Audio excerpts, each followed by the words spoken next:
श्री गुरु चरण सरोज रज निज मन मुकुर सुधारि वरणहु रघुबर बिमल जस जो दायक फल चार। बोलिए सियावर रामचंद्र की जय। सिय राम मैं सब जग जानी करूं प्रणाम जोर जुग पानी। आइए भगवान और उनके समस्त भक्तों के चरणों में प्रणाम करें। अपने हृदय और वाणी को पवित्र करें।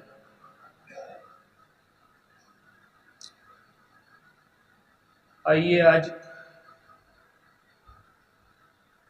जो हमारे जीवन में दुख के चार आयाम हैं उनमें से एक की चर्चा करें, कर्म की। आज विज्ञान ने मनुष्य को सारी भौतिक सुख सुविधाएं उपलब्ध करा दी।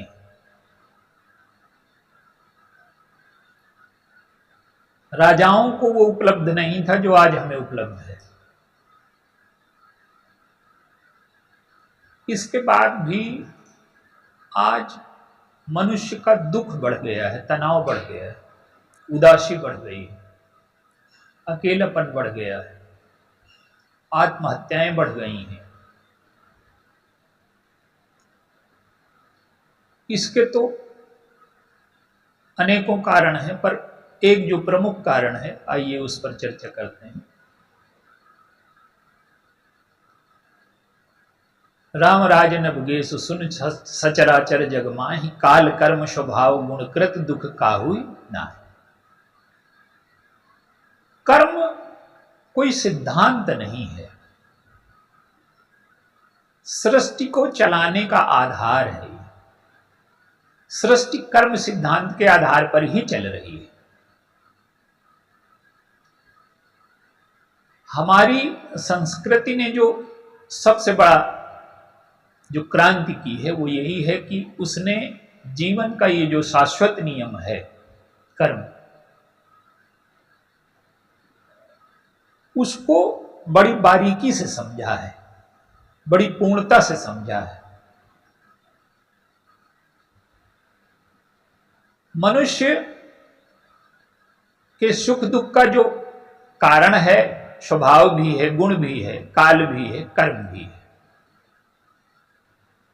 लेकिन सुख दुख का जो सबसे बड़ा कारण है वो कर्म है। तो हम कैसे कर्म करें कि हमारे जीवन में सुख की उपलब्धि हो, दुख न रहे जीवन में, और इसके बाद सुख दुख से ऊपर उठ करके हम आनंद की स्थिति तक पहुंच जाएं, पूर्णता तक पहुंच जाएं। आइए एक दो दृष्टांत। कर्म की सबसे बड़ी समस्या क्या है? कर्म के साथ तीन समस्याएं हैं: कर्तृत्व, फलाकांक्षा और आसक्ति। मैं करने वाला हूं, ये कर्तृत्व है, और इस कर्म के बदले में ये मुझे मिलेगा, ये फलाकांक्षा है। और वो जो आसक्ति है फल की, ये मिल ही जाए कर्म करने से, ये तीन दोष होते हैं। अगर हम इन तीन दोषों पर विजय पा लें तो हमारे जीवन पर सुख, हमारे जीवन में सुख का मार्ग खुल जाए।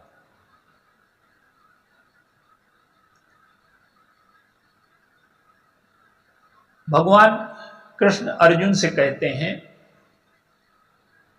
कि जिसमें अहम का भाव नहीं है और जिसकी बुद्धि फलाकांक्षा से लिप्त नहीं है, वो सारे संसार को भी मार डाले तो पाप का भागी नहीं। और गीता क्या है? अर्जुन को कर्म से नहीं भागने देते, लेकिन दो चीजें उसमें जोड़ देते हैं। कहते हैं कि तू कर्म कर, पर कर्ता बन करके न कर, निमित्त बन करके कर, मेरा उपकरण बन जा। और दूसरा अब व्यक्ति कर्म करे और कोई फलाकांक्षा ना हो तो रस कैसे रहेगा उसमें? वो फलाकांक्षा के लिए ही कर्म करता है। तो फलाकांक्षा है तभी तो उसके जीवन में रस है, आसक्ति है। तो यदि फलाकांक्षा को ही छोड़ दिया जाए तो भगवान कृष्ण कहते हैं फलाकांक्षा का त्याग कर दे और तू कर्म को मुझे अर्पित कर दे, जो भी कर्म कर मुझे अर्पित कर दे। देखिए, भोजन हम बना रहे हैं तो भोजन अच्छा हम तब बनाएंगे या तो हमें उसका स्वाद लेना हो और या फिर हम किसी के आगमन की प्रतीक्षा में हो और वो हमारा प्रिय है तो हम अच्छा बनाएंगे कि उन्हें अच्छा लगे। तो भगवान कहते हैं कि जो फलाकांक्षा है उसको छोड़ दे और मेरी प्रियता के लिए कर्म कर। तो कर्तव्य चला गया जब व्यक्ति निमित्त बन गया। फलाकांक्षा में रस बना रहे इसलिए भगवान की प्रसन्नता के लिए कर्म कर। हम जो संसार में कर्म करते हैं उसमें एक बहुत बड़ी समस्या है। क्या? कि हम अपने कर्म को बाजार भाव से बेच रहे हैं। और आप जो चीज बेचोगे उसका बदले में मूल्य मिलेगा। तो कर्म को हम बेच रहे हैं और जो परिणाम मिलता है उसको हम अच्छा हो या बुरा दोनों भोगेंगे। इसका एक स्वरूप और हो सकता है कि हम कर्म करें और उसे ईश्वर को भेंट कर दें। हम जब अपने मित्र को कोई चीज भेंट करते हैं तो वो मूल्य उसका नहीं लगाता कि कितने की वस्तु है, वो भाव देखता है और वो भाव देख करके ही वो बदला देता है। तो यदि हम ईश्वर को अर्पित कर दें तो कर्म का मूल्य न देखेगा, वो भाव देखेगा। अब देखिए, जो फल बड़े से बड़े भक्तों को मिला वो छोटों को भी मिल जाता है। क्यों? कि ईश्वर कर्म नहीं देखता, वो तो भाव देखता है। तो जब हम ईश्वर को अपने कर्म अर्पित कर देंगे तो हम कर्म फल से मुक्त हो जाएंगे। इसका एक दृष्टांत आप जनकपुर में देखिए। सीता जी के विवाह के लिए जो धनुष रखा है, संसार भर के राजा आए हैं तो उनमें अहंकार भी है। जीवत हम ही कुंवर को बरई, और विश्व विजय और सीता जी को पाने की फलाकांक्षा भी है और ये मिल जाए इसकी आसक्ति भी है। भगवान नाम में क्या है कि भगवान नाम में न कर्तव्य है, न फलाकांक्षा है और न आसक्ति है। वो बैठे हैं। जब गुरुजी ने कहा कि उठो राम भंजहु बहु चाकू, जाओ शंकर जी का धनुष तोड़ो, तो भगवान राम खड़े हुए, ठाड़ भये उठ सहज सुभाए, खड़े हो गए सहज स्वभाव से। और गीता में कहा गया कि कर्म क्या है? योगशु कर्म कौशलम। योग जो है वो कर्म का कौशल है और यही यहां भगवान ने दिखाया।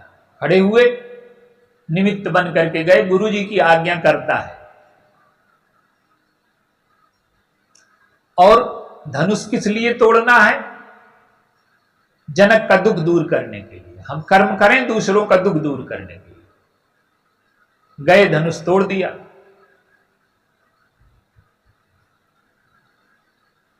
फूल मालाएं पहनाई जा रही, फूल बरस रहे हैं। भगवान नाम में हर्ष विषाद नहीं है, क्योंकि जब कर्ता नहीं है तो हर्ष विषाद तो कर्ता को होगा।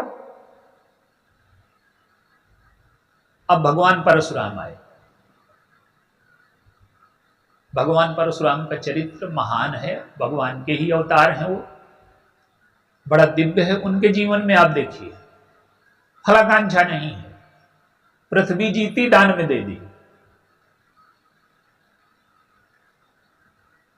आसक्ति नहीं है उनके जीवन में, ब्रह्मचारी है, विवाह नहीं, लेकिन अभी कर्तत्व से मुक्त नहीं हुए।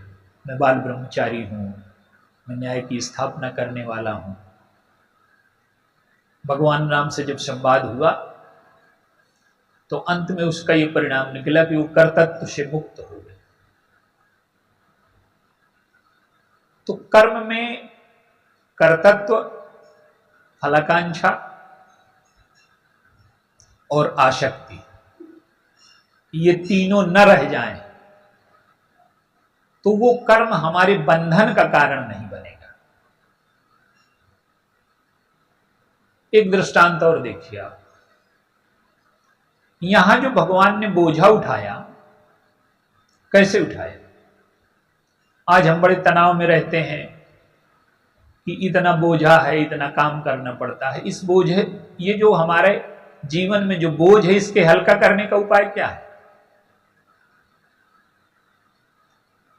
वहां जब गए तो धनुष सबसे भारी था, कोई नहीं उठा पाया, लेकिन भगवान राम ने एक कला हमें बताई, गुरु ही प्रणाम मन ही मन कीन्हा। एक तरफ गुरु की कृपा का पांट रख दिया और एक तरफ धनुष को रख दिया। इसका तात्पर्य क्या है? गुरु जी ने कब कहा कि खड़े हो जाओ? जब लक्ष्मण जी बोलने लगे, और लक्ष्मण जी काल हैं। तो जब लक्ष्मण जी बोलने लगे तो गुरु जी ने समझ लिया कि यह धनुष का काल आ गया। तो उन्होंने कहा कि कोई वस्तु बनती है तो उसके मिटने का भी एक समय होता है। तो जब उन्होंने समय पहचान लिया तो कहा जाओ तोड़ दो। अब भगवान राम क्या करते हैं कि एक तरफ गुरु की कृपा और एक तरफ धनुष।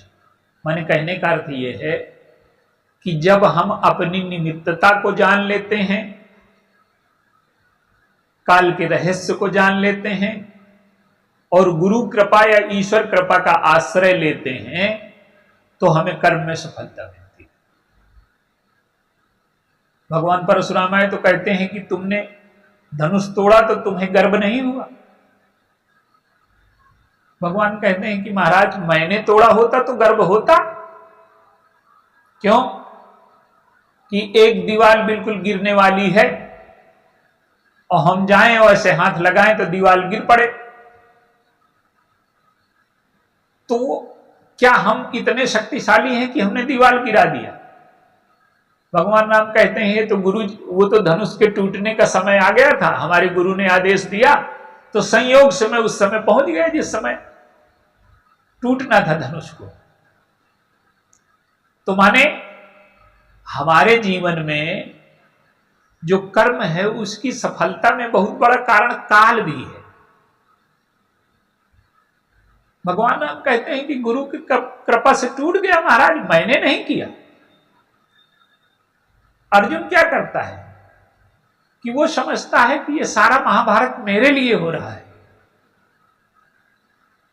भगवान कहते हैं कि मेरी चिंता, ये सारा संसार मेरा है और मैंने इसे बनाया है और मैं इसे अब नष्ट करने पर तुला हूं। अर्जुन पूछता है कि आप कौन हो? तो कहते हैं मैं काल हूं और मैं नष्ट करने पर उतारू हूं। तो सृजन भी ईश्वर का कार्य है, संहार भी ईश्वर का कार्य है।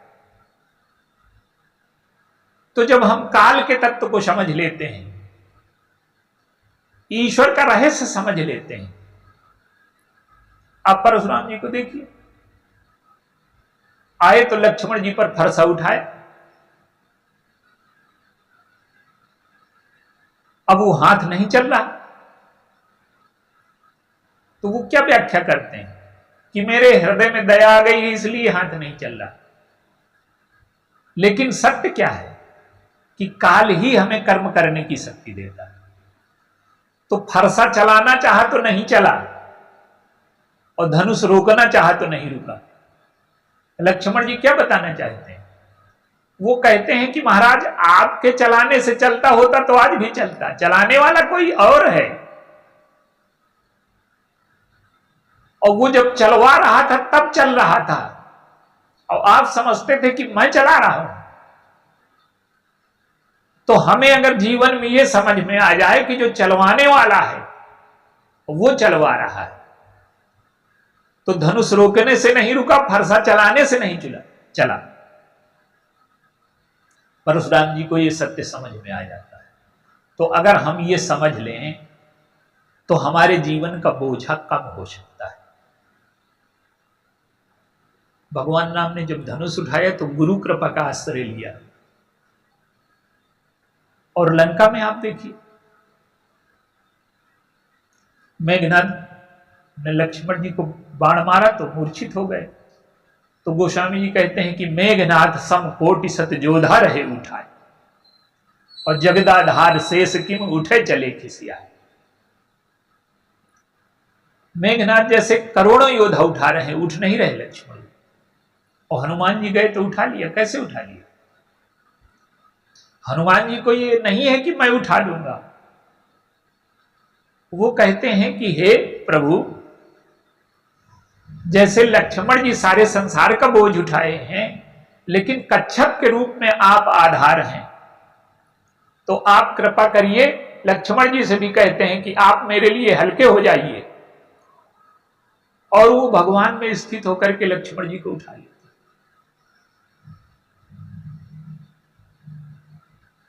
तो जब हम काल और कर्म के पीछे ईश्वर को देख लेते हैं तो जीवन में बोझ और हल्का हो जाता है। भरत जी चित्रकूट में हैं, वहां बोझा उठाने का भार दिया गया। भरत जी को कहते हैं कि तुम राज्य चलाओ। तो भरत जी देखने लगे भगवान की ओर। भगवान ने कहा क्या देख रहे हो? तो उन्होंने कहा कि संसार का बोझा उठाने वाला जब मुझे बोझा दे रहा है तो मैं क्या कहूं अब आपसे। लेकिन भगवान कहते हैं कि तुम एक काम करना, बोझा उठाने की तकनीक में तुम्हें बता रहा हूं। देश कोश परिजन परिवारू, और गुरुपद रजहि लाग छर भारू।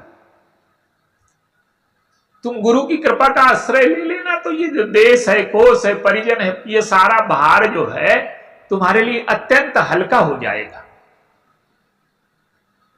आज हमारे जीवन की सबसे बड़ी कमी यही है कि हमें न ईश्वर का सहारा है, न गुरु का सहारा है, न धर्म का सहारा है। हम अकेले सारे संसार का बोझा उठाने में लगे हैं, इसलिए तनाव है, इसलिए चिंता है। आप देखिए, रावण हनुमान जी को कहता है कि बड़े वीर हैं, और अंगद कहते हैं कि बहुत चले सो वीर न होई, पठवा खबर लेन हम सोई। अब ऐसा लगता है कि अंगद जी को ईर्ष्या हो गई हनुमान जी से, लेकिन सत्य क्या है? रावण हनुमान जी की प्रशंसा कर रहा है, भगवान राम की निंदा कर रहा है। तो अंगद कहते हैं जब जिनके बल से हनुमान में बल है, जब उन्हीं में बल नहीं रह गया तो बंदर में क्या बल रह जाएगा? ईश्वर में बल नहीं होगा तो बंदर में कहां से आ जाएगा? तो जीवन का बोझा अगर उठाना है तो हम पहले अपने कर्म को धर्म में बदल लें, अहंकार निकाल दें उससे। कर्म की सबसे बड़ी समस्या अहंकार है। आप अयोध्या में देखिए, जितने भी गुणवान लोग होते हैं, अगर अहंकार उनके जीवन में चाहे सो रहा हो चाहे प्रकट हो गया। कैकेयी के जीवन में अहंकार सो रहा है, भगवान राम वन को चले गए, भरत जी आए तो वो जो अहंकार का नाग सो रहा था, मंथरा ने उसे जगा दिया। कैकेयी गुणवान है, लेकिन उन्हें अपने गुणों का भान है, और मंथरा उनकी कमजोरी को जानती है, दुर्बलताओं को जानती है। वो कहते हैं कि राम सब माताओं को चाहते हैं पर मुझे ज्यादा चाहते हैं। ये अहंकारी की मांग है कि सबके बराबर मेरे साथ व्यवहार न किया जाए, मुझे कुछ ऊंचा स्थान दिया जाए।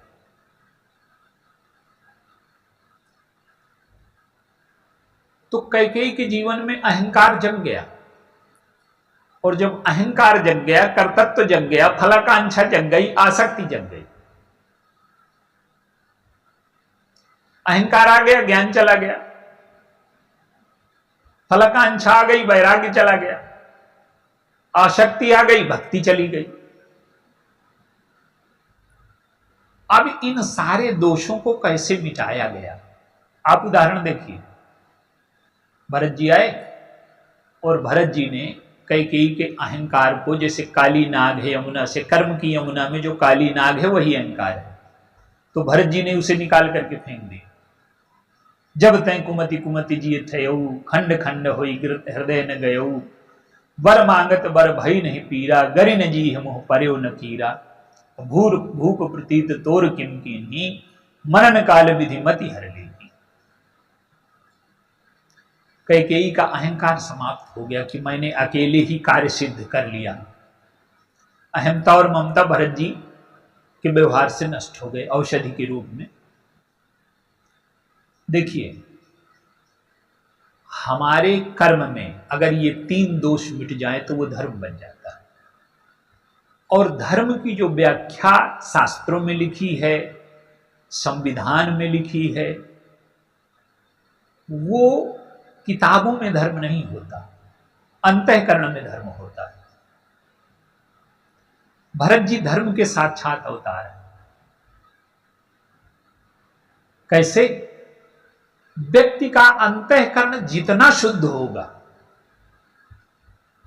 धर्म उसके जीवन में उतना ही व्यक्त होगा। जैसे व्यक्ति के अंतःकरण में स्वार्थ है, वासना है, अहंकार है, लालच है, तो शास्त्र में चाहे जितने नियम लिखे हों, शास्त्र का अर्थ कौन लगाएगा? व्यक्ति की बुद्धि। और जब बुद्धि अशुद्ध है तो वो शास्त्र का अर्थ भी अशुद्ध लगा लेगी।